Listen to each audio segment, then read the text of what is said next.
Hi, everybody. Hold on, we're going live.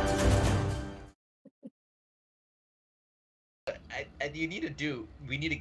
I don't know if you can even do My it. Get credits that. are on, too. Thank you, Get everybody. that. I'm going to Get turn the that. credits off. Bill O'Reilly sound clip. The fuck it, we're doing it live because almost every time we're like, all right, quick. We at the end we scramble we're gonna do it live, and either me or Pat we go fuck it, we're doing it live. So if you just have it play automatically. I think it always went smoother when our ready to go was Izzy just saying, "All right, quit talking shit." Yeah. I think that we worked. need to go back to that. Yeah. The finger countdown. We're like, huh? All right. I don't know if this audio shit. God damn it. Okay. So hello everybody. Welcome in. Thank you so much for joining us. We are we're the majority of the NAT30s at this moment. We are down a Roy tonight. As lives in a town with a shitty power grid. Yeah, there you go. Well, he lives on the shitty side of the power grid. I'm in the same town, but I got power. That's true. That's true. So I say TMLP isn't too bad actually. Yeah, when you live within walking distance of the power plant, they make sure you don't lose power, because if people got no power, they will just show up. Right. Yeah. Yeah, it's not even Baby Duty Initiative League. It's just the power apparently went out in his house. So that will make for a very sweaty baby. Yeah. So you're gonna notice also my shine. Hey, yeah, everybody's so excited to see Annie.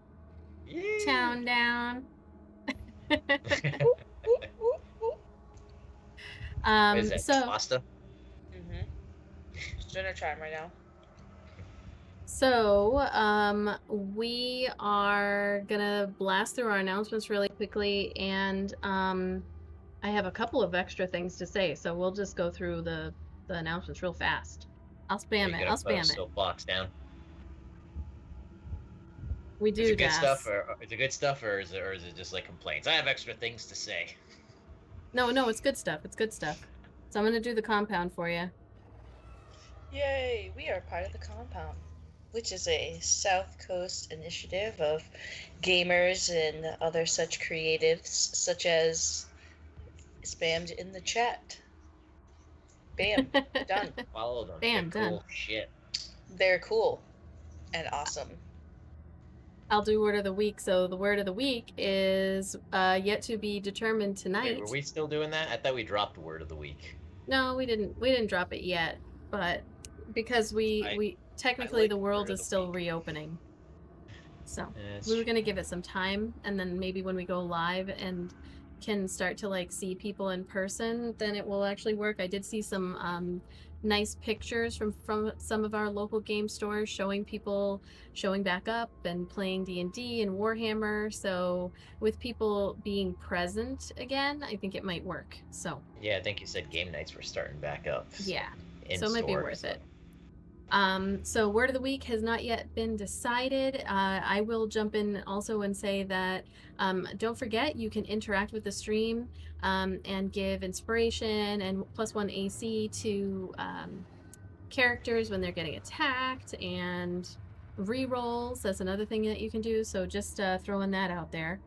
And then we pop over to Pat. Oh yes, we have a Patreon.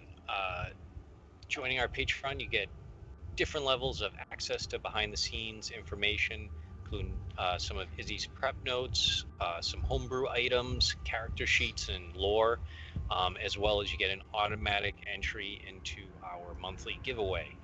So we have 3 tiers that you can sign up for, starting at $2.50. And if you want to support us in another way, I'm going to toss it over to Cuba to tell you about our merch store.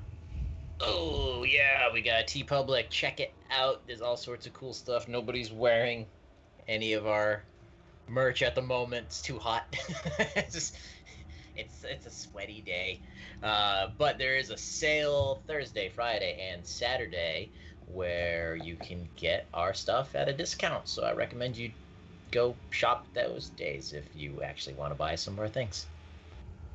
And our giveaway, so this month our giveaway has been donated to us by the lovely 8-Bit Blythe. And you can go check out their website at the link that I just put in our chat. And we physically have the bag right here.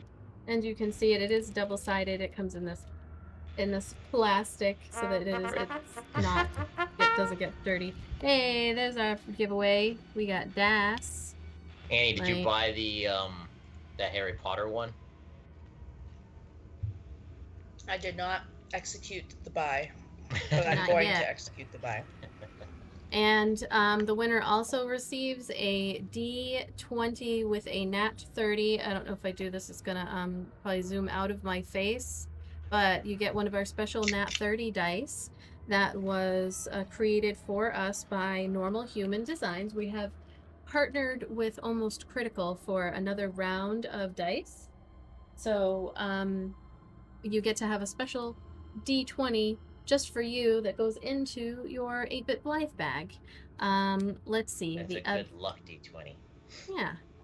The other thing that I was going to say, we're doing a shout out swap with Tabletop Titties. Oh, I love the name. That was a perfect cheer. That was a perfectly timed cheer. Cheese cat. So Tabletop Titties is doing a shout out swap with us. We're going to have their card up above Cuba's head tonight, and then again on Thursday. I'm going to do some DM prep this Thursday for reals, and then Saturday when we play again. And so they are shouting us out on their stream tonight and some other time this week as well. So just a little swap there of some Tabletop Titties. You're gonna see just above his head when the card comes up, and you'll get a chance. You can go follow them and check out their stream. Now, so there, I was gonna ask, like, what did they do? Like, are they like dice maker? Are they a clothing? They're streamers? Yeah, they're streamers. They stream D&D and Vampire the Masquerade. So you can go check them out and see them streaming. I don't know what time they'll be streaming, but if you just go over and follow them, it's Tabletop and then Titties with a TIDDIES. So is it all female? Is that where the titties come into play, or is it just multi-sexed and they all have titties? I do not know. I believe that there are no gender restrictions. Or maybe they just admire titties. Yeah, you don't have to have them to appreciate them. I feel like I would recommend that everybody go and check out the titties. Let's see if this works. Twitch. Titties for all. TV.tabletop titties. Let's see if it works. Oh, you know what? I can just shout them out. Hold on. Shout out Tabletop Titties, and we'll see if it works out. If it wants to load. Alright, there's nobody in our chat that says Tabletop Titties. Okay, so then the other thing is just a reminder. Yes, so that's working. So go ahead, click on that and follow them. That would be great. And then there's a reminder. I am playing in the Jinkies charity streams on Mondays over at Wesselhausen's. You can type Jinkies into the chat if you would like to get the links. And we are raising money for glisten.org. And then I had one more thing. Oh my God, I knew I should have written it all down. Friday. Oh yes, Friday. So on this coming Friday, the 11th, Patrick and I are going to be playing a special one-shot demo playtest along with Cheese Cat and Robbie from CBH Pod, or Could Have Been Heroes Pod. We will be playing The Midnight World, which is a horror-themed TTRPG that is being developed. It's in pre-release right now from my really good friend. We call him Proletarian Papa Bear. I know him as Gavin, but Proletarian Papa Bear. We've been playing tabletop games together for 21 years, and he's my good buddy down in North Carolina. I spent my 30th birthday with him and his family. I got really drunk and called him an android for some reason when he tried to wake me up. So, and then they shoved cake in my face and I ate it Very slowly, I remember. I remember very little, but I remember it being shoved in my mouth. So, Well, anyway, I mean, you did drink a lot of mead from what you yes, told they me, make so. their own mead. And, it was strong. It was one of those where, like, I drank it, and he said, "This is gonna hit you really hard, so it tastes like there's nothing in it, but be careful," and then... One question. A scale of 1 to Erdnot, what would be the level? What do 1 you mean? being not strong, Erdnot level being like, Erdnot Oh, level. it was very strong. You couldn't taste it at all. Like, I had quite a bit, and I drank it out of a drinking horn. So it was very... Even weak mead is strong mead. Yeah, it was very, very good. But he's seen me, I've known them since I was 18, that whole group down there. Or 16, but in person 18, and we've seen each other in very compromising situations. I'm very glad to be getting back together with him to play TTRPGs, though.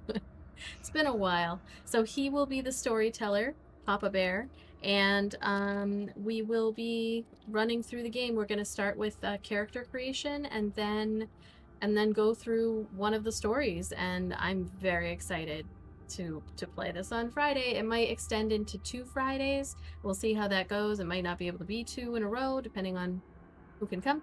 But please definitely join us on Friday. It's not one of our normal streaming nights, but we'll be starting at 9 p.m. Eastern as per usual. And we're going to give Midnight World a go. So Excited. yes, I don't know. I haven't done an actual horror game in a very, very long time, so... She can't handle horror. Well, I can do horror games, but, like, physically seeing gore and stuff like that's not really... I like to watch other people play. So, I think... Oh, and then this Saturday we are going to be doing the Mad Biomancer's Tower one-shot, as we are spending the month of June kind of prepping everything, getting ready to, fingers crossed, go live with in-person play in July. So we're not doing the Bums of Greenest until we can get back into playing in person, and I really am hoping that that's going to be by mid-July. We're going to be checking out the studio space this coming Sunday. So I almost forgot how to do Erdnot's voice, so I'm glad I did the fantasy character interview, because it was like a good, like, oh yeah, that's what he sounds like. yeah. All right, so I'm gonna run our intro thingy, and then we'll get started. We really want to quickly just thank everybody for oh shit, that's the another thing I forgot. donations that we got for Stand Up to Cancer and everything that we did those 2 Saturdays in a row. Okay, yeah, thank you guys, because I'm still awed and shocked that we raised $669. Probably could have done more, but I think everybody just snickered at the 69 and left it there. But it's still like 3 times more than what we ever envisioned, like, that we would get. And so that was really awesome. The battle in arena was really fun. I can't wait. None of you saw it, but the ending of it, because that was just like an avalanche of technical bullshit that we had going on there at the end. But we stayed up kind of late that night and we got it done. But I can't wait for people to watch it, because Erdnot totally just like slow walk chased Zan like the Terminator around the arena. Arena. You'll have to see what happens, but we already posted on the social medias who the winner was. But you have to watch it to see how it went. I done fucked up. And patrons get 2-week early access to the VOD. So just saying, it is available. If you're a patron, you can go watch the poorly edited VOD. I am not a videographer, video editor, or whatever, but you can go watch it. I'm learning. And see how it went down. The other thing is, I did end up pulling another winner for our almost critical dice, because the original winner very graciously passed on the dice, even though they are a dice goblin. They said thank you, but they would pass. And so our new winner is a name that many of you might know. It is DGAF007. Oh, shit. So yeah, so they have accepted. I'm pulling together everything now. I'm going to throw in a couple of extra stickers. And so, yeah, I rolled another winner, and it was... There you are. There they are, right there in the chat. So congratulations on winning. I'm very excited for you to see these dice that were specially made just for us and come in that little tin with our logo on it and Almost Critical's logo. So thank you for always hanging out. Thank you for being around. And now I will run our thingy. Oh, Bob.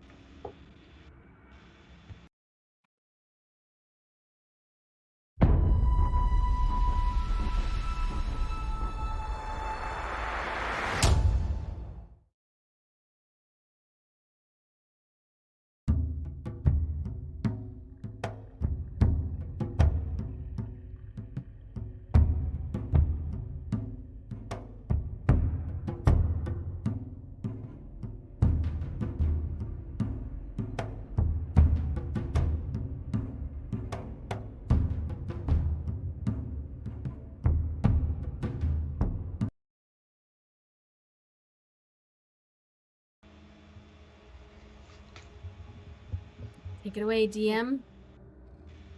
Oh, this is mid-yawn. I forget about the time delay on the Oh shit, sorry, hold on. I'm also opening up our BD&D giveaway. Sorry, everybody. I'm resetting it right now, and then we're opening up the giveaway. Hashtag BEADND for tonight's giveaway for BD&D merch. Go. Okay, go. Do that. So, we return to our intrepid heroes as they are currently in the lair of some meanlocks after climbing down the large hole that was in the middle of the druid's hut. They entered this cave. Upon touching ground, they witnessed a terrible, terrible vision of what the druid was up to and what happened here in regards to capturing a dryad and ripping her from her tree, and just the pain and horrible emotions and the negativity and the horror that resulted from that you saw in the vision. Essentially summoned these meanlocks from the Feywild, and you find yourself here. Unfortunately, two of the party were driven temporarily, not insane, but had temporary madness, and were kind of knocked out for a little bit. Both recovered, although Varo was dragged a good distance, but he did get up and he did hit one wicked hard while he got frightened by another one. Poor Garry was left alone by Elar, not expecting that at all. So he is... I would have started with Garry now, but Garry is sitting here in the darkness. He has magically lit a light on his shield or his axe or something. Has no idea where he is, where anybody went, or really what is going on. The rest of you, we can pick up. Uma was are you still in like a bloodlust rage because you ran down the other one of the other tunnels chasing a meanlock?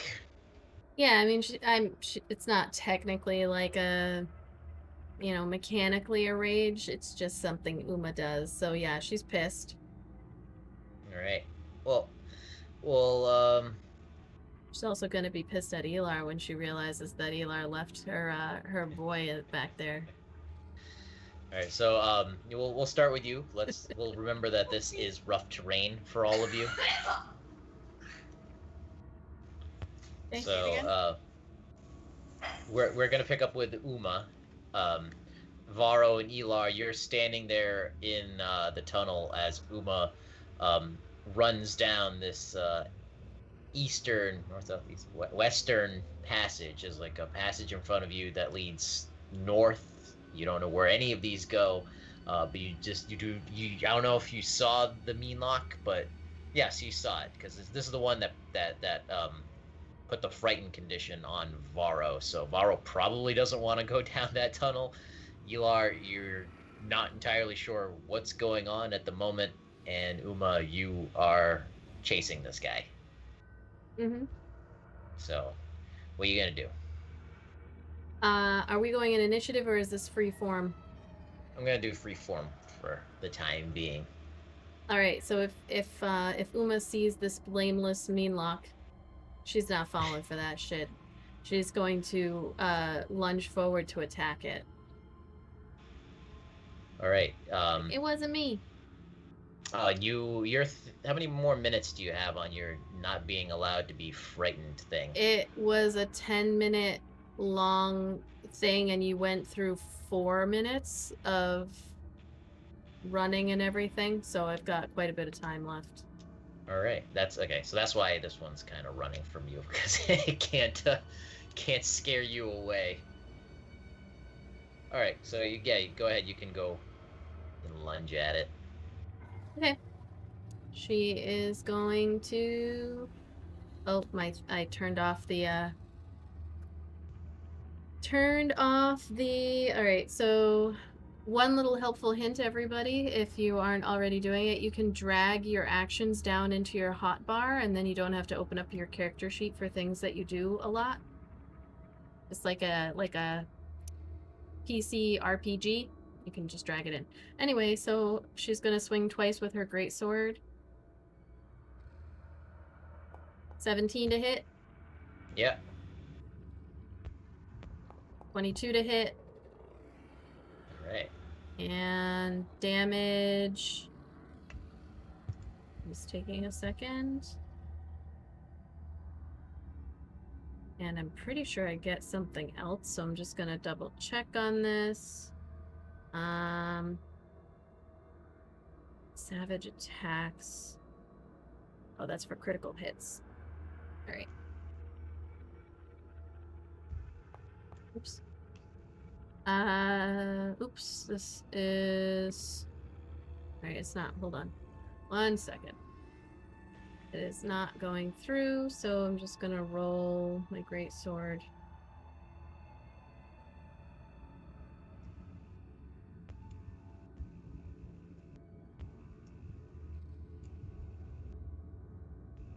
Okay, there's some kind of probably some kind of glitch. So it's 2d6. The whole Foundry just recently updated, right? Yeah, I did just do an update, so some of my modules might be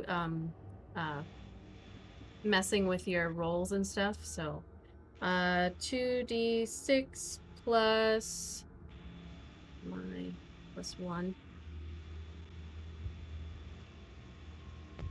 So I'm gonna just go ahead and do 4d6 plus. So that is 14 points of damage. One attack or both combined? Both attacks. Okay. Alrighty.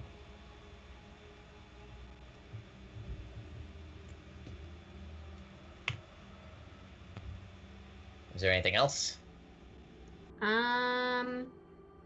No, that's it. Alright. So you just pissed that it's moving away from you, and you just lunge forward. Two big hacks, and you take a good amount of meat off its back, and it doesn't really make a much of a noise, but you definitely got it really good. And let's see, it uses its dash and gets the hell away from you. Okay. Doesn't Uma get a attack of opportunity? Oh, I do. She does. All right, I will hit it again.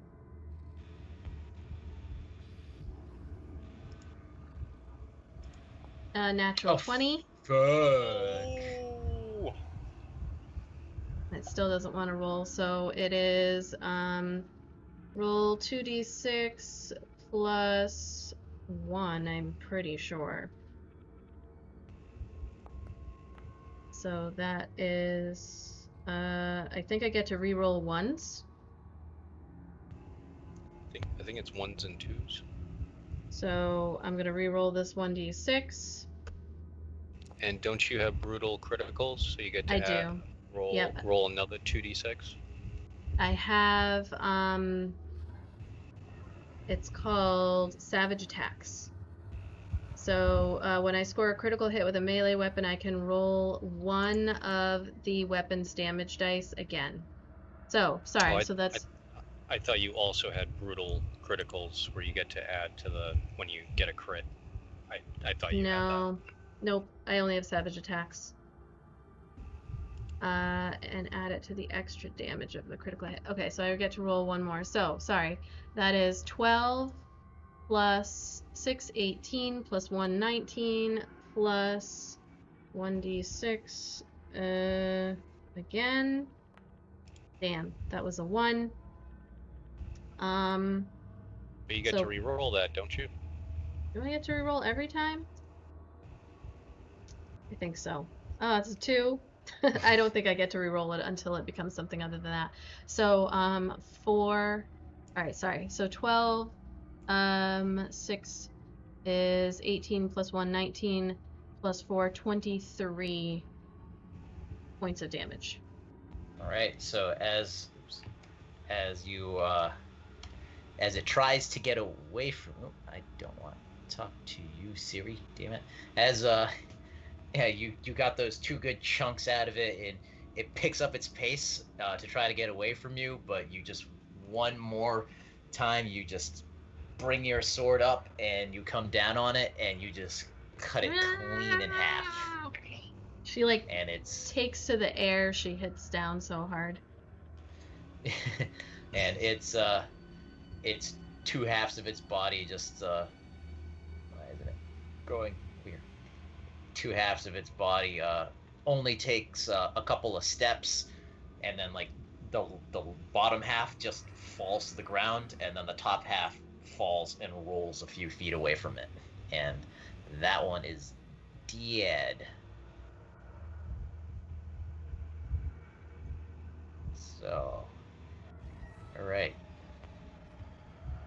what you do now? Varo is going to take the advice of Elar and light his torch.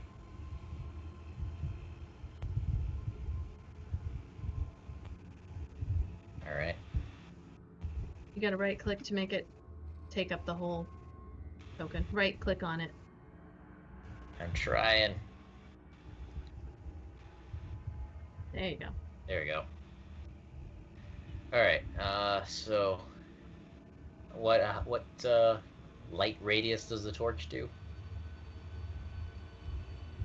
Usually it's 20 feet of dim light. Sorry, 40 feet of dim light, 20 feet of bright light.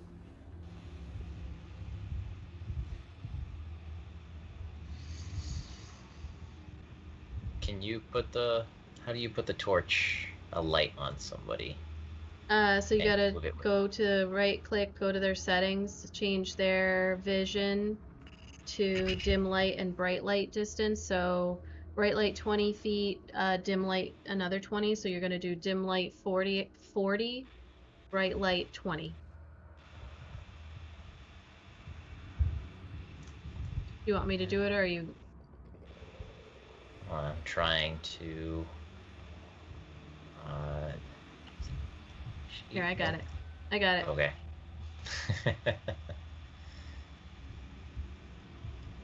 Alright, so, yeah, Varo takes out a torch and lights it, and, Uma, were you going to go rejoin them? You lit something in here. I couldn't see that. so Uma's gonna take a look around where she is, and she's like calming down slightly, but then, yeah, gonna turn around.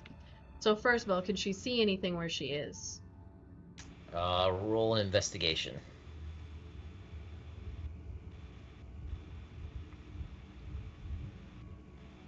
Alright, investigation.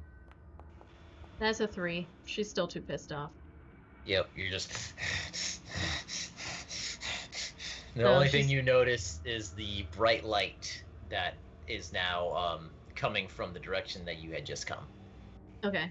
So yeah, she'll turn around and run back over to them. And when she gets over to them, she's gonna look at Elar and go, "Where's Garry?" Well, Garry was a bit tied up. You left him all alone? He was not alone. He has his wits about him. He's fine. Elar? She's gonna head back down in the direction that Garry was. All right. I don't know if you were supposed to sound mad, but... Elar! Elar! Certainly was too cute sounding That to be was, mad. right? I was kind of... like, you know, off camera, she's like, yeah, she's gonna be pissed. So again, this is rough terrain for you guys, so it's half your movement if you're going normal pace. You are all still have like just that ominous feeling, like this whole layer just gives off that you have that magical spell that protects you from the actual frightened condition that these things bring on when they get close to you, but just it doesn't help the overall just eerie, scary feeling that you get in your gut from this place. Like all of your hairs stand up a little bit just being in this place. Alright, Uma's gonna try to go locate where Garry is. She's gonna be yelling his name the whole time, so if he is moving at all, she's like, Garry! Garry! Now, what do we think Garry would do help. here? Would Garry have stayed in place, or would Garry have started wandering? I think he probably would have started wandering, but looking at tracks and whatnot to see if he could deduce where we went. Yeah, Like he wouldn't have been able to, because once you get out of this main chamber, there's like a not a fungus, like a black moss along the ground and walls, which muffle sound and hide tracks. Well, the blood that Uma was following from Varo being dragged on the ground. Ah, okay. That's true. So I guess he would have. Huh, I guess mean, I you can always roll his his survival or whatever, but yeah. But then once Varo turns on the light. Well, he also he cast a light on his shield. He does have a light. Yep. Yeah. Well, but I mean, he would see like a light moving from our end at a certain point. Well, not from where he is right now, but I thought we put the light on his shield. It's not on now. It is. It's there. It is? Yep. Oh. It's not It's as just bright not as as Varo's bright. light. Yeah, it's not as bright as Varo's. Okay. Alright. Well, he rolled an 11, so he would have noticed a blood trail. So I'd say he'd be about here. He would definitely see your light. Your light probably drowns out his. But if you start getting closer, then he might start hearing the yelling. Hey! Garry! Caught me off guard. Garry, I suppose they don't want to lose you or something. I don't know why, but Garry, where are you? Garry. You eventually hear down the tunnel, over here. I don't know why he sounds like that. Yeah, I don't think that's what he sounds like. I don't think I've ever had to do a Roy voice And he has to do like a different terrible voice for impression. Garry. That was literally the worst impression that I've ever heard. Yeah, it's not a Roy voice. Not even close. You gotta say, "Hey, sweetheart." It's wrong game. Yeah, I don't think Garaxis would say that. That's just Roy in general. Yeah, in general. Gary, you hear Gary go, "Down here! You fucking left me!" Hey guy, you fucking left me. Alright, Uma would race down there and just kind of, you know, not get awkward about it, but like just check him over, make sure he's alright. Like, are you doing okay? She's gonna do like a spin around him. How's he looking? He is... Yeah, I think he got hit once, but he's still pretty good. Okay. She'll like dire straits. Place her hand on him and give him 5 hit points from her lay on hands pool. Alright. He just goes, thanks, I'm okay. I don't know why he sounds like this now. Just because. This is what Gary... Tonight, Gary's gonna sound like this guy. Oh, alright. I'm fine, thank you. I like the gravel in your voice. It's making me think about Gary in a whole new way. Varo's just gonna take the torch and like stick it in the ground real fast. He's gonna start breathing in and out, and then he's gonna like tense up like really, really hard, and then he's gonna regain 18 hit points because monks can just do that shit. Shit, so they can just be like, you know, I don't like this being hurt shit. Uma that whole time is like gonna be staring there, looking at him, like, "Are you okay?" He's just gonna like stand up straight, like, all right, I'm feeling much better now, guys. You just like meditate, wicked hard. Yeah. Very That cool. was impressive. That was impressive, Varo. Did I use your terminology correctly? Wicked good. Odd. It was wicked good. I swear I would have grew up with you, like down the street. Down the street. Down what street? That exactly. Right. I knew I liked you best. This is why. You understand. You guys are pretty much back in the main chamber that you came in. You are in the layer of mean locks. You know there are 2 down. You saw a total of 4. You don't know how many there are, but right now you assume that there was 4 of them. What are you going to do?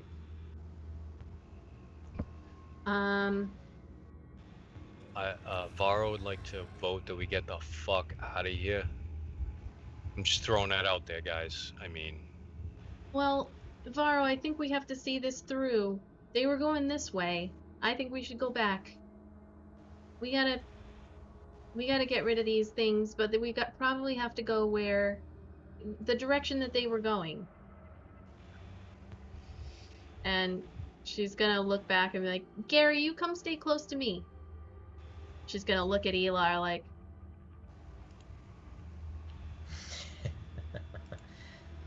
Varo's just gonna lean over.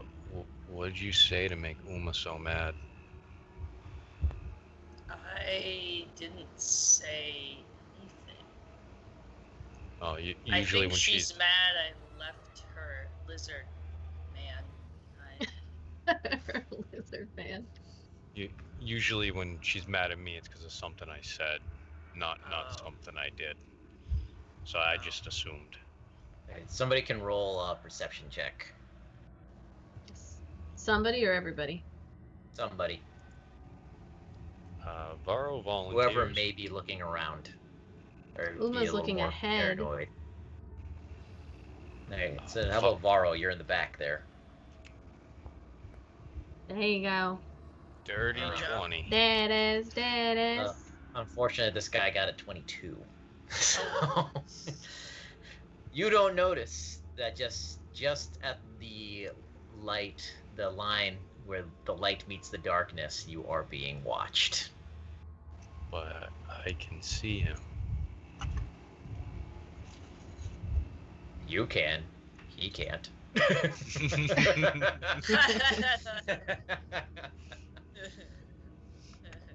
right. So you guys are gonna go up this tunnel that you were originally going? Yeah. All right. So you trick your way up there. You every once in a while you hear like the whispers in your mind, like the voices, but they don't get in closer. They're hard to make out. You definitely get a feeling of paranoia. You are kind of constantly looking around. Um, Gary's the tallest one here. His head is almost hitting the ceiling in these tunnels. They were definitely made for smaller creatures. Uma has no problem here. But it's claustrophobic. It's Varo has no problem. He's only like 5'5". okay. It's claustrophobic. It's like a little paranoid feeling, and you just feel like you're being watched. Uma's also gonna say to everybody, like, let's hurry up. I don't have very much time left on this. We got like maybe 4 minutes. So let's pick up the pace, everybody. Let's go. Come on. All right, here we go. Okay.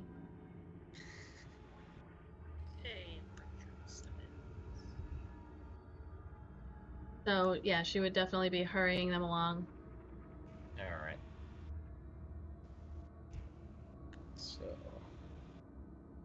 you guys, all right. So you come back into this chamber, and the rest of you get to see the handiwork of the one that she cut in half here.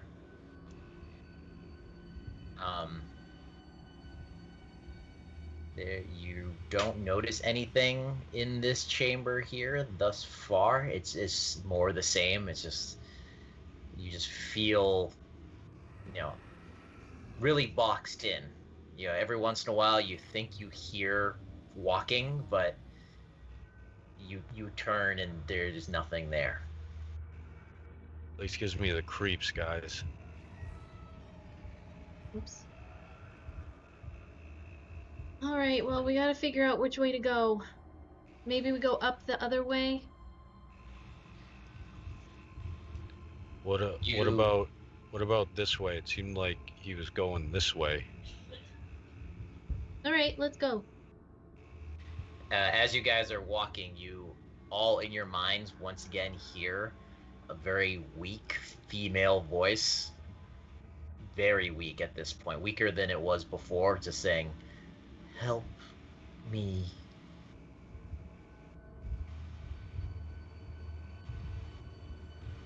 Hey, anybody else hear that? Yeah, I think we're running out of time. All right, Uma, you tell us where to go. You're the smart one. Can I figure out which way to go? Looking around. Looking around, and you roll a what would it be? Would it be what survival is to be assured of your bearings? Yeah, if I'm looking around, she wants to like look at the floor, see if there's any indication of which way they were going to be dragging Varo.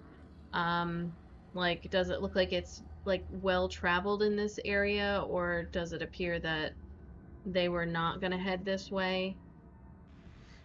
Yeah. So roll your survival. Could Varo help her? Varo can help you. Varo can do a investigation, and she can do a survival. Kind of cover a couple of bases. 14. All right. Yeah, this isn't going to be good for Varo. Oh, there you go. All right, there you go. Not bad. All right, so looking around again, these chambers are a mix of like jagged rocks, but there's like that moss coating that just coats the walls and the ground. So, and these things for you guys, you're climbing over boulders or jumping down off of things. This is very difficult. You're getting a little tired walking through here because it is very difficult for you. But you notice that their movements, like this is their domain. They skitter through here no problem and are able to move very briskly, and they don't seem to really leave many, any indication, any tracks. Varo, you with that roll, you kind of deduce because they were dragging you north that was where they were taking you, not particularly this way, because when you woke up here, the one that was dragging you was facing that tunnel that heads north. It wasn't making an indication when you woke up that it was like gonna turn left down this tunnel. Varo this whole time has been looking at the floor, so he's gonna now look at the ceiling and then look over at the ceiling over here and point and say, "Hey, I saw that when I woke up, that part of the ceiling. I'm pretty sure they were dragging me up that way." All right, let's go. Good detective work, Varo. I do my best thinking when I'm asleep. Disagree, Varo. I think you are the smart one. Elar's not wrong. Did I just give a compliment? Yeah, you did a really good job of giving a compliment too. That was a really fantastic compliment that you just gave to Varo. Varo, how does that make you feel? I'm trying not to think about it, because if I do, I might cry, and I don't want to cry down in here, because I won't be able to stop. I don't get too many compliments from elves. Oh, there you go. Boy. If we make it out of here alive, then maybe you guys can buy each other a drink. I don't know. Let's see. He is my favorite, though. It's always important to have somebody that you really connect with, Elar, so I'm very happy to hear that. You're happy to hear everything. You know it. Yes, I do know it. All of it. All right. So Uma would be the first one in. All right, Uma, do a perception roll. A perception? Perception. Do a perception. That's an 8.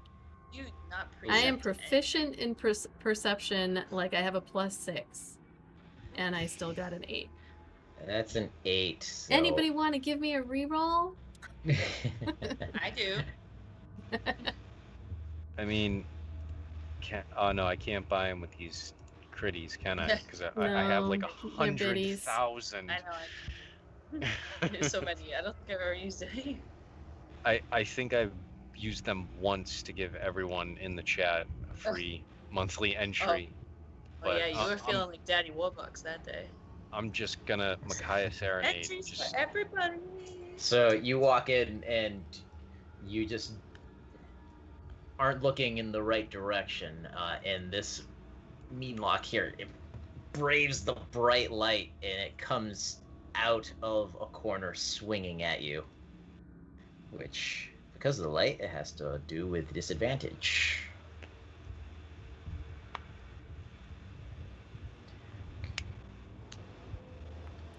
Um, 17. Uh-oh.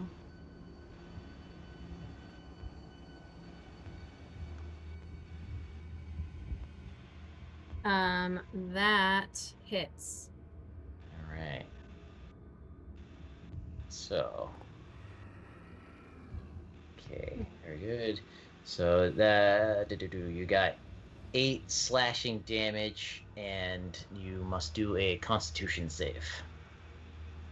Oh, never mind. I was gonna say it has. I don't know how much longer you would say that we've been traveling, if my thing is still up or not. You probably got like 1 more minute. Okay.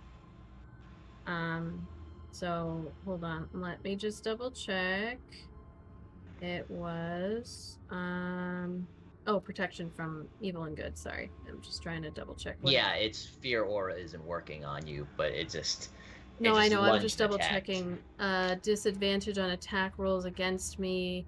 Can't be charged. Blah blah blah blah blah blah. But you already had disadvantage. I was just double checking that. Okay, sorry. It was a con save. Yeah. Come on. That's a 12. Uma just makes it. So she is not paralyzed from this thing's attack, and it runs off, giving you an opportunity attack. He's gonna be like, "You motherfucker!"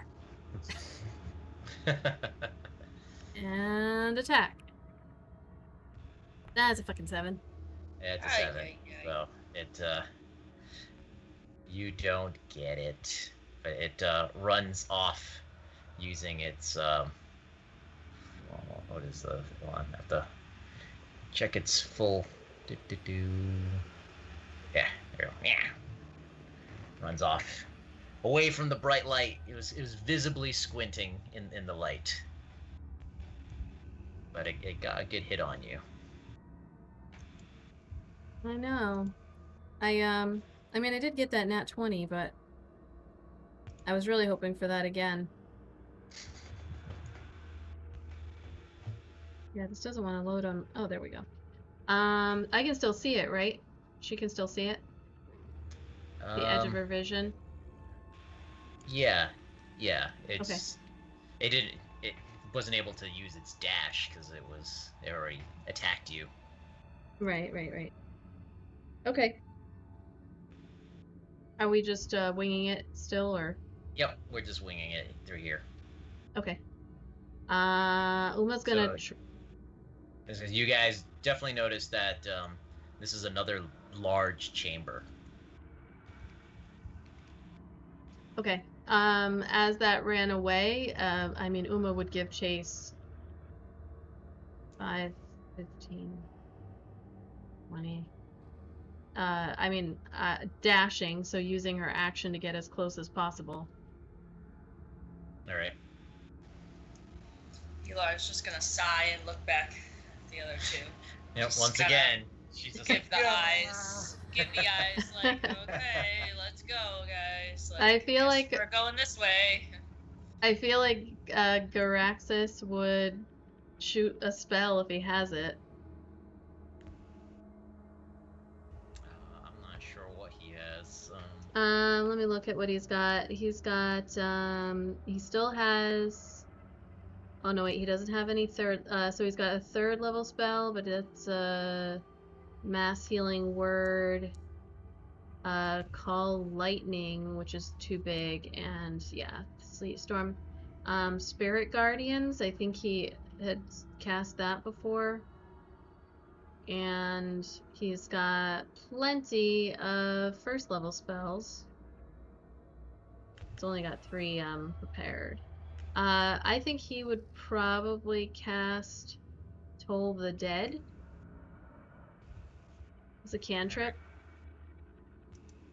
Yeah, it sounds like he likes doing that one. That's the one where like he points and the Grim Reaper shows up and kills you like Final Fantasy style. Yeah, there's a sound of a dolorous bell. Dolores's bell rings, and it's a saving throw. It's a saving throw. DC 14 Wisdom save. For a cantrip? Damn. Yeah. And it levels too. Yeah. Oh, does it? And because it's taken damage, then it's a D12 instead of a D8. It has to roll a disadvantage because of the. Oh, is it still in bright light? Yeah, I just measured it. It's 20 feet away from Varo. Okay. Disadvantage. 12. That is a fail. So It takes 1d12 of necrotic damage. 2d12. At level 5, it's 2d12. So. Oh shit, 2d12. There you go. 14 points of necrotic damage from Garaxus. Nice. Elar would definitely Eldritch Blast.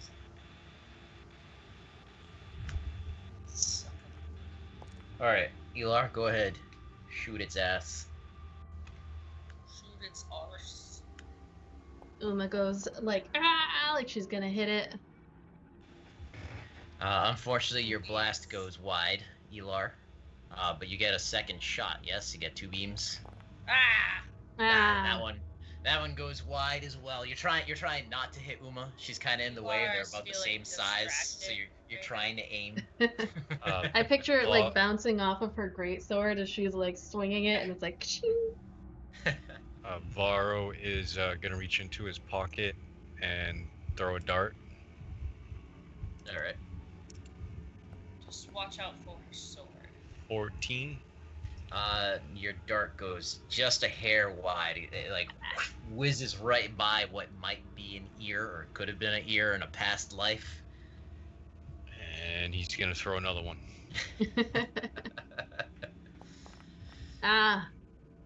Man. This one goes even wider. It's zigzagging at this point. Varo All right. should get DJ Khaled to be his sponsor. Want to spend a key point? Another one. I'll do it again. Alright. And at that, right next to you, Varo, just this shadow appears, and essentially the another Meanlock just walks out of this shadow, and you roll a what the hell is it? Wisdom save. You too, Elar, because you're also next to it.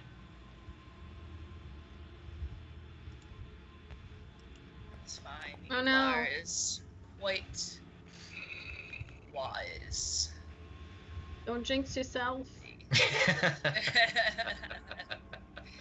That is what Elar does best. Jinxes. Is this ability check or saving throw? It's a wisdom saving throw. Whew. All right. 19 pass. Elar, you are afraid of these things because you know what they are and what they can do, but you keep your wits about you. Varo, this thing materialized right next to you, and you nearly shat your pants. You now. What the fuck you doing, kid? You gonna come out of the dock like that? What the hell? Is there anything that Elar can do to help fucking Varo right now? Knowing what Elar knows about these creatures? No, it's just he's just frightened of it, and it is going to reach out and claw at you, Varo.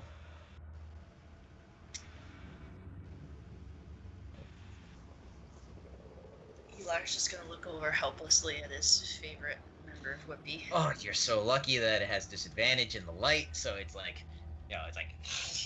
but it's having very hard because Garry's shining the light right at it, and it's very difficult for it to see. Garry, yes, I'm glad Varo you're here with his again. torch. Took you long enough to get back. Kind of like shaking the torch in front of it, like what? Ah! Alright, so it totally misses you, and then it Run away. runs over here. Oh, Varo is so taking an attack of opportunity, and I think Elar will get Elar one as can't well. I don't think Elar you gets one, can yeah. when you're frightened. And I think it's. I think you can. I can't No, you do. move towards it, but I would get disadvantage, and I think Uma would get one. Oh, okay. So yeah, you can. So yeah, you have disadvantage on your attack.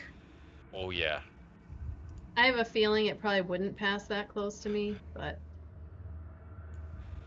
I'll leave that up to the DM. Why is my hotkey not? Do I have to target it? The damage. hotkeys? The damage button is not working at the moment. We're not in initiative, so... Oh, that's for... Oh, wait a minute. It just popped up. No, it shouldn't matter, though. The damage button's just not working, so you have to, like, roll it separate for some reason. It's gotta be one of the, modules. Hey, so Sea Faust. it missed. Elar, you get an attack of opportunity on it as well. 17 hit. There you go, you got him.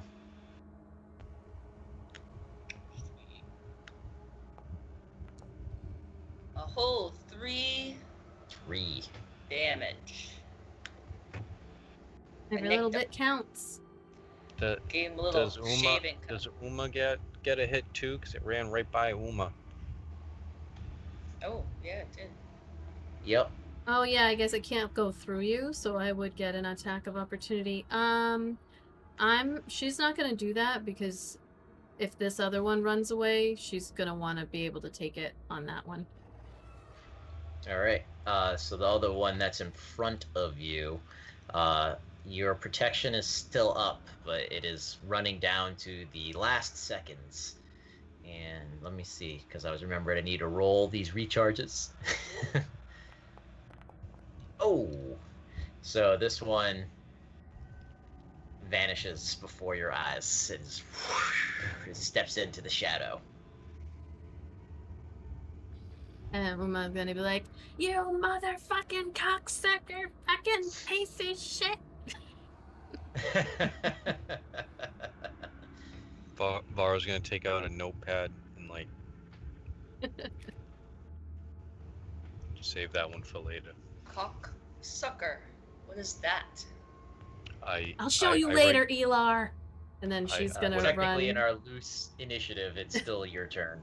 Varo's just gonna lean over to Eli and just be like, when she says things I don't understand, I write it down so that I can figure it out later. Good. She's gonna take 2 swings at this mean lock here. Make a note that I'd like to know about that as well. Yeah, I want to know what's the point of sucking on a chicken? I am so confused. Chicken. I thought you said a cock. That's a male chicken. Oh. Do I get an advantage on this, or no? It's not within the bright light. It's not advantage. It has it has disadvantage on its attacks. Yeah. All right. Damn it, that's a 7, and doing it again. An 18 to hit. Right. Is this gonna work? I keep doing it like it's gonna work. Okay. 2d6. That's 9 damage. Oh wait, hold on. One of them was a 2, so hold on. 6 plus... Oh. Sorry. So 12 damage. No, 13 damage, sorry. 13. Alright. And these things are visibly annoyed that they are not able to frighten you. Even though their faces are no longer human, they're kind of... I don't know. Like Jeff Goldblum from The Fly, as I stated before, just these gross faces that are hard to see facial expressions, but several of the eyes just kind of squint because it's just like, you're not being afraid of me. All right, is there anything else you're gonna do? No, that's all I've got. All right. What would Garry do? I would assume step forward so that he can see. Here. And then I don't know if he has an axe or whatnot. He's probably pretty pissed. If he could hit it with his axe, I think he'd want to. Like, I don't throw think it? he could... Yeah, I was gonna say he'd have to throw it. He couldn't get over there unless he would dash. Yeah, he can't get over there. So maybe Toll the Dead again? The only other thing he's got is Bane. I think probably Toll the Dead. Okay. We're gonna go with Toll the Dead again. That was a wisdom save. Wisdom save 14. The only thing that sucks is it is a cantrip, so if you make it, then 0 damage, but actually he'd probably move up 1 more. Is it disadvantage if within the bright light? Only if the wisdom save is with involving perception. Okay. So it makes the save. Yeah. So we all hear the bell, ding, but then it doesn't work. No Grim Reaper shows up. Who do we have going after that? Was that it was Elar. Elar. Eldritch Blast, please. Eldritch Blast. Pew, pew, pew, pew. Sounded more like Star Wars than anything else. I'll figure out what A 9. That's 9. God damn it. Varo, That's like your this. aim is A 24. Oh, there we go. So There I'm not even we gonna have you roll go. the damage on this. You are so pissed that you're not. Every blast that you've shot in this goddamn cave has been off. They've gone wide. They've hit the walls. So you just missed this first time. You took a deep breath. You spread your legs apart a little bit to get a sturdy balance on yourself. You put your hand out and you summon up the eldritch powers within you, and the concussive blast just bursts forth from your hand. And this thing is standing in front of Uma. It's got its pincers. It's making a stand. It's ready to fight. And it looks up as this not bright, but this light force comes flying at it and takes its head clean off. 30 points of damage. That. Oh, wait, no, was it? Oh, you rolled critical, yeah. Yeah, no, 30 points of damage. Yeah. It's a good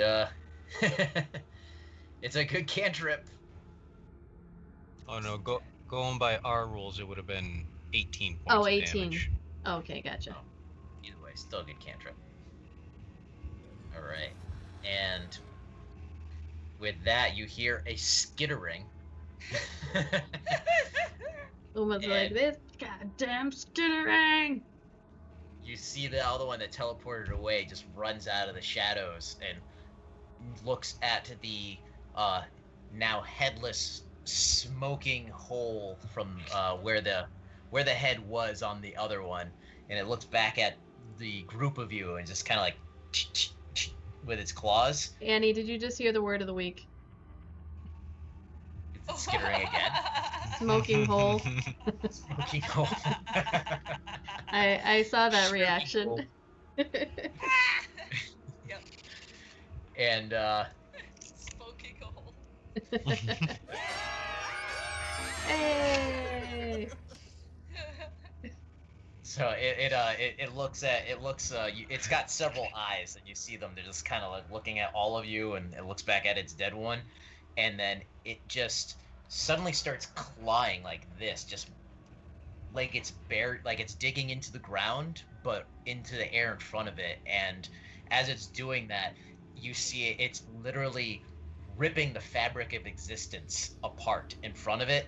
Like it's almost like its claws have torn a hole into the air in front of it, and between you and it, Uma. And it's yes. So Elar, you know that it is digging itself back to the Feywild proper, and it just like looks at you, makes like one last like like a cat, and it crawls into this tear in the fabric of space-time, and it vanishes, and then the tear just like slowly just kind of mends itself, and it's Uma's gone. gonna be trying to swing at that thing the whole time. Tempest take you, you son of a bitch! Within moments of that happening, the entire cave begins to rumble. Like everything around you starts shaking, like a small, like magnitude 1 earthquake for a couple of seconds, and then stops. I think we should, like, move quickly. Let's go. Let's I find. am now starting a 5-minute timer in real time. I'm not going to tell you why. All right. Varo is gonna point out the glowing green woman to the northwest. Hey guys. Uma's gonna run over. Alright, so it's gonna take you a little bit to get there because again this is very rough terrain and as you Varo is fast as fuck. And as you get over there, you all notice that this is the Dryad, the one that you saw violently ripped from her tree in the vision that you guys had when you got here. And she is currently like up. She's not on the ground. She is like on the wall, and it's like she's being held there by these like tendrils of rock.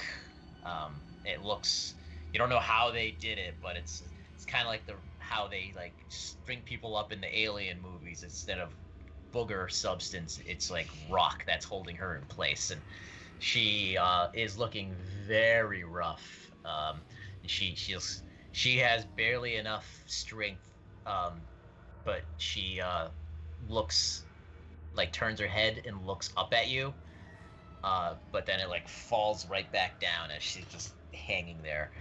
The entire room rumbles again. This time the magnitude of the earthquake has noticeably increased. Uma's gonna reach up to Not for nothing, Varo's gonna try and punch the rock. Alright. While he's doing that, Uma's gonna touch the Dryad and try to give 5 healing, lay on hands. Alright. So yeah, you touch her and you give her a little health, and you notice like she opens her eyes again, and she's very, very weakly just goes, "Thank you."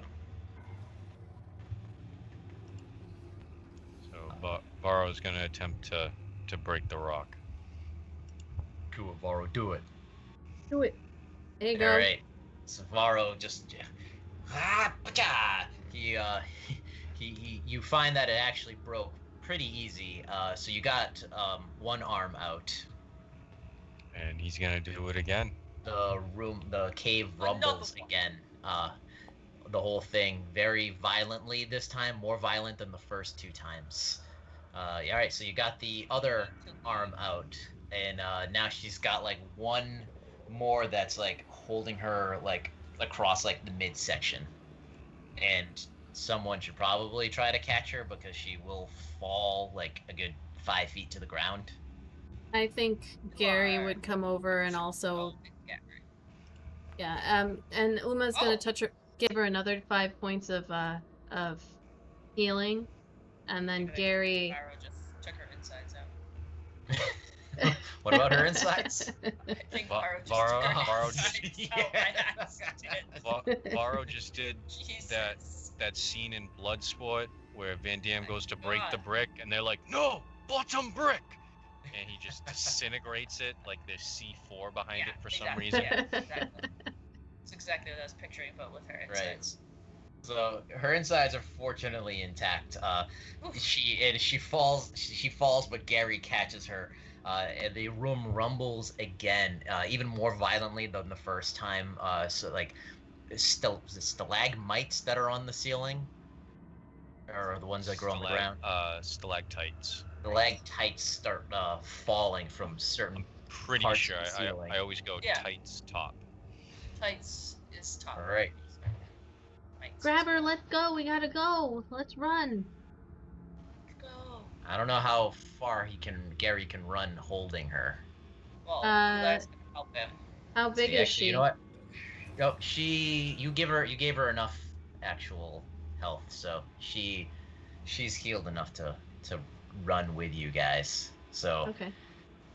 let me see. Did Not for nothing, it's 10:30. Did we want to stop here for our valiant escape for next time? No, I think we can make this valiant escape, and then, yeah, we're gonna do this, and then next time you're gonna be in chapter 4, pretty much. All right. Okay. All right. So, what are you doing? Your We're 5-minute running. timer ran out. Escaping valiantly. And Yeah, we're now, running. like, the Running. this chamber in the back starts collapsing. Boulders start falling. The ground itself, it looks like it starts folding in on itself, which is kind of weird. And let's see, so where you guys all have the same basic 60 No, feet if you dash, right? Varo is faster, but everybody else, yeah. Yeah, Varo, if he dashes, can go 100. Damn. Damn. Oops. I told you, Varo's fast as fuck. How are you just dragging everybody? I was trying to. I gotcha. Alright, so we're all running. All right. Uma's gonna be like, Varo, just go, just go. I'm not leaving you. If we get trapped down here, you can get help. Go! Yeah, I guess you kind of go as fast as your slowest. All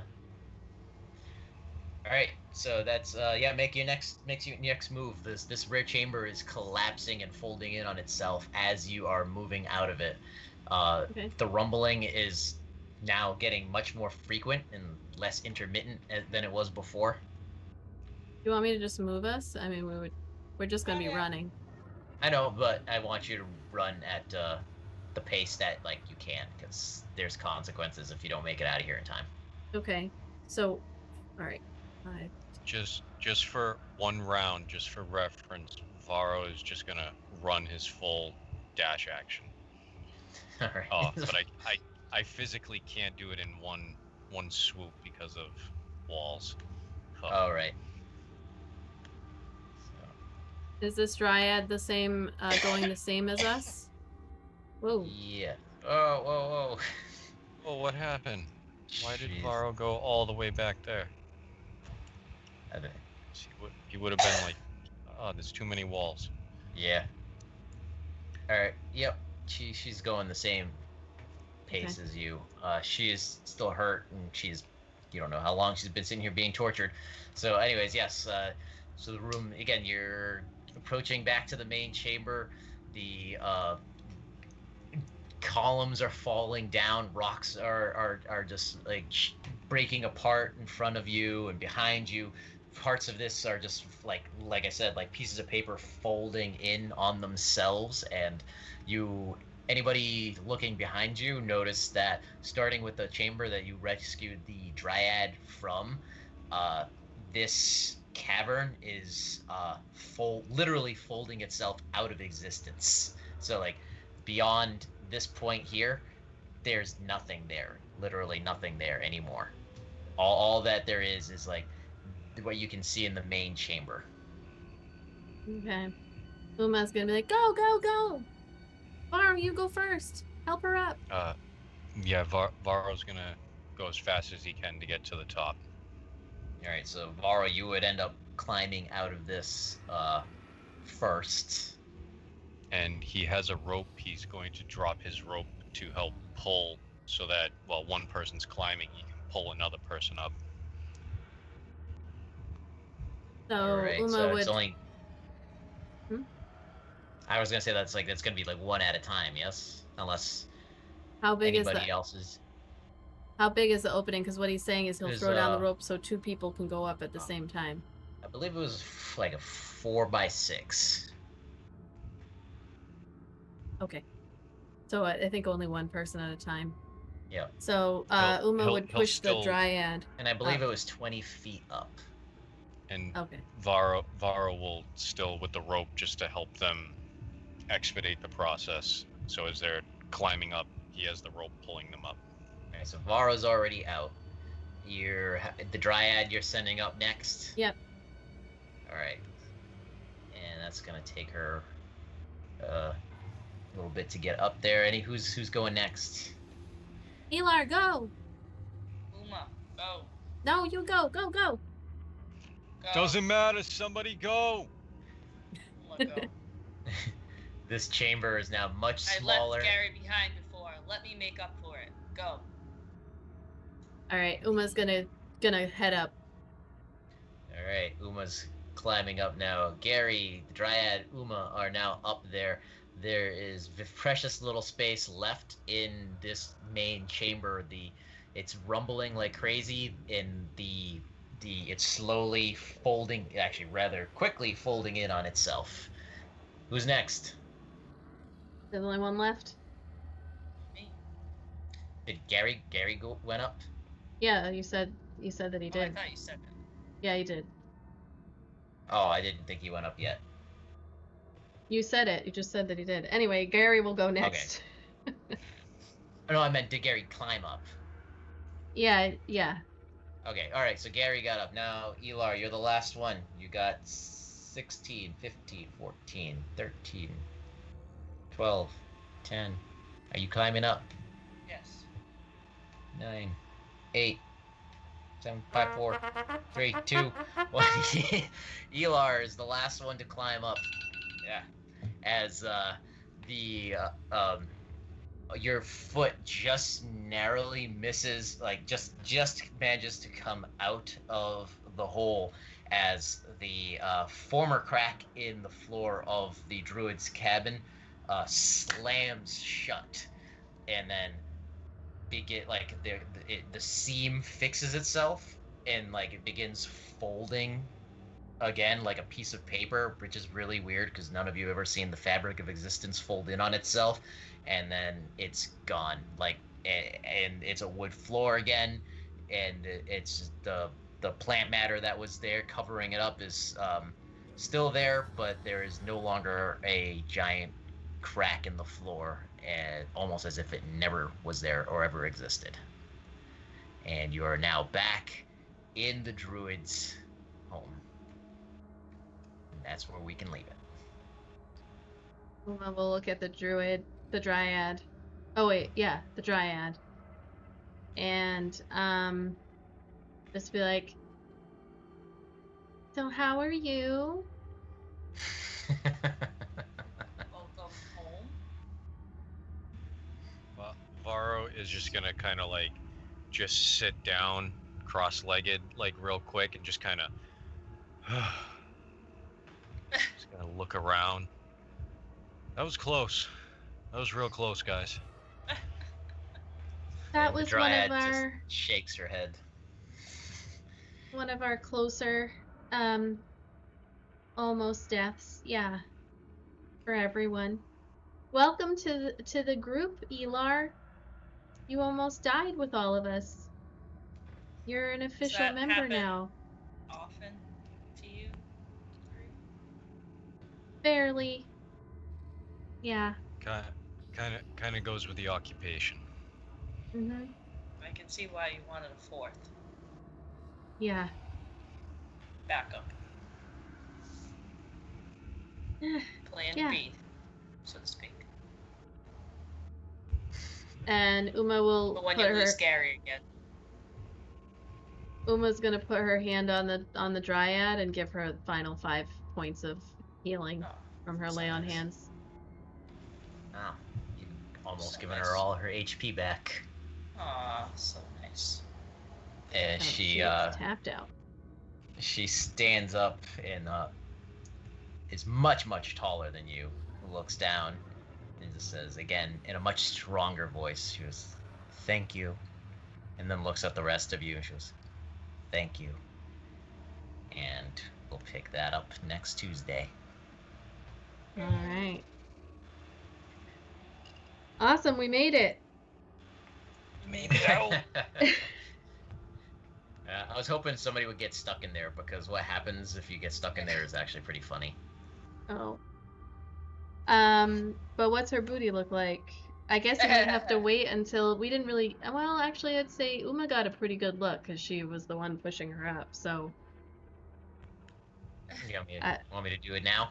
Well, Oh, we had a redemption. she redeemed it. I mean, She redeemed it. someone You have you to. redeemed- You have okay. to. All right, so we're gonna do a little rewind, and Uma had the injured Dryad go up first, and Uma was mightily impressed, and she is her body is the, even though she's green and like literally covered in leaves, she has like the body of a very athletic human female. So that is a very fit bum. I mean, it's a little. She got cabbages. Is that what you're saying? She's got some Cabbage Patch Kids back there.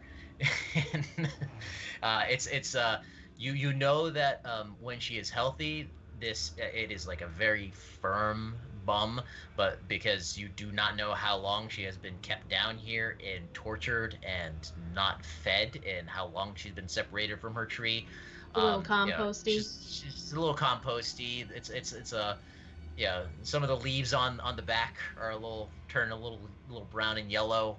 Kind of looking like boiled dinner, like boiled cabbage. But again, she's very athletically built, so you can tell that she walks much out of her tree, but she's got a nice. She goes for a 5-mile walk every day. Graham, you're getting your critty's worth here. She's got a nice leafy butt. Very leafy. All right, so I'm gonna do the giveaway thingy. Here it is. We have a video. The bottom is full of blossom. I remembered.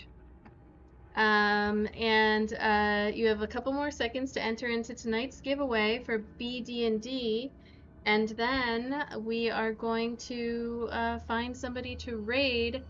Thank you for joining us. Please come and join us on Thursday. I'm going to do DM prep because it's been a while.